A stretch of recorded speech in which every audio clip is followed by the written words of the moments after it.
In this video, I'm going to show how to do angled dowel joinery.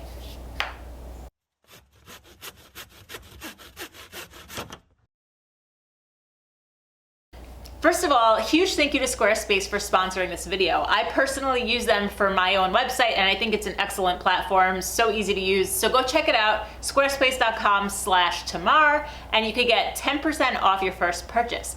Moving on to the desk that I'm building for my daughter. One of the legs is a 10-degree angle, and I thought about a few ways how to join this, and I decided to settle on some dowels. The problem being with how to accurately drill the holes at an angle so that the legs will join together nicely. So I came up with this little jig, super simple, really easy to make. Let's get started with it.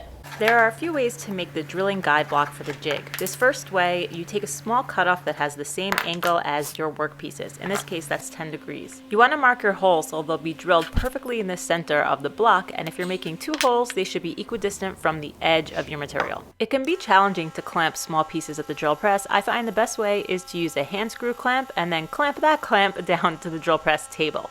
The first hole drilled perfectly on my mark, but if you watch closely at the second hole, you could see the bit wander a little bit towards me, and I think that's due to the slant in the top of this workpiece. So I figured out another way how to make this drilling guide block.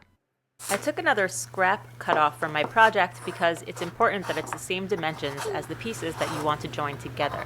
I marked for the holes again, making sure they would be in the center of the block, which is half of the material thickness when marking from the end grain, and then 2 holes that were equidistant from the edges. I used an awl so that the brad point bit wouldn't wander, and this piece was definitely easier to clamp at the drill press. I didn't have to use any crazy contraption.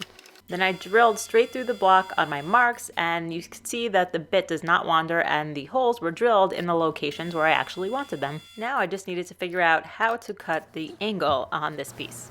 I figured that my crosscut sled would work to cut the angle. I just needed to support the piece. So I took some more scraps from my project and I rested the piece on those scraps. You can see that one of them is kind of like a shim holding the piece against my fence, and the other one is holding the angle, and everything is clamped down tight. Then I just cut away at the table saw. I realized that I could probably have also used a tapering jig to do this, but this worked out just as well. Then, using a scrap as a setup guide for my cut, I cut the jig to its final dimension, which is the thickness of the material I'm using for the project. Then I ripped some scrap plywood so it was the same thickness as all the material that I was using, and then cut it in half. All the parts are ready and it's time to glue it up. So I just glued those pieces of plywood onto the sides, making sure that they were perfectly flush with the edges of the material, and then clamped it up and set it off to dry. After the glue dried, it was time to test it out. I put the jig on the drill bit and I lined up a dowel I was going to use so that it would drill a hole slightly longer than half the length of the dowel, and then I marked it off with a piece of tape.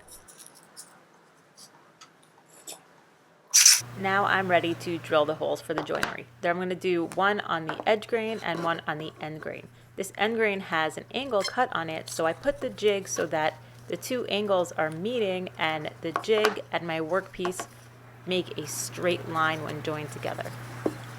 The jig sits really snugly, but I really wanted to make sure that it would not move at all, so I clamped it down on those 2 plywood sides.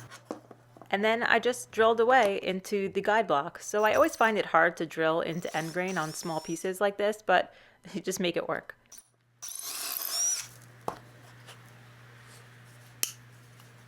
After taking off the clamps and the jig, you'll see that you have perfectly straight holes that are drilled into this angled piece of wood.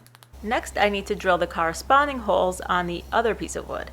The jig has a wide side and a narrow side due to the taper. So you want the narrow side to face up so the bottom of the jig is completely flat and flush with the end grain of your workpiece.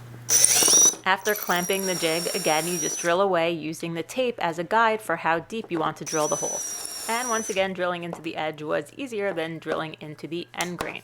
So now it's time to test it out.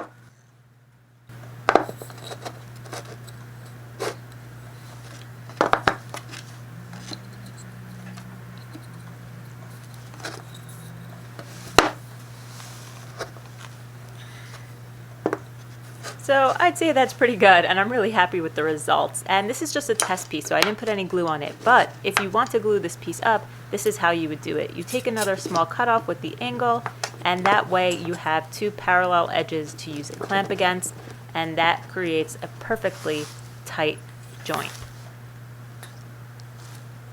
All right, this was the perfect solution for these angled dowels. They're perfectly aligned, they're perfectly angled, and I'm really happy with the results.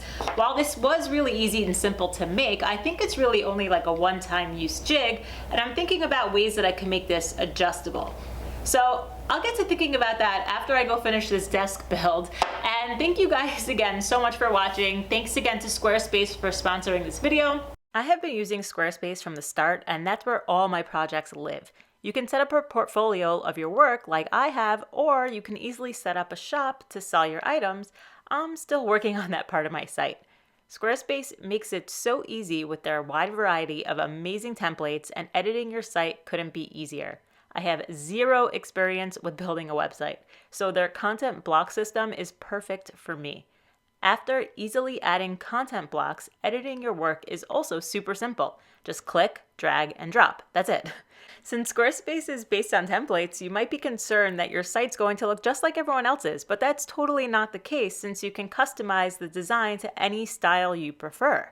You can easily customize the fonts and the colors and all the text sizes and experiment with different templates as well. Some other great features are the ability to send out email campaigns and an amazing website analytics section so you could keep track of your site.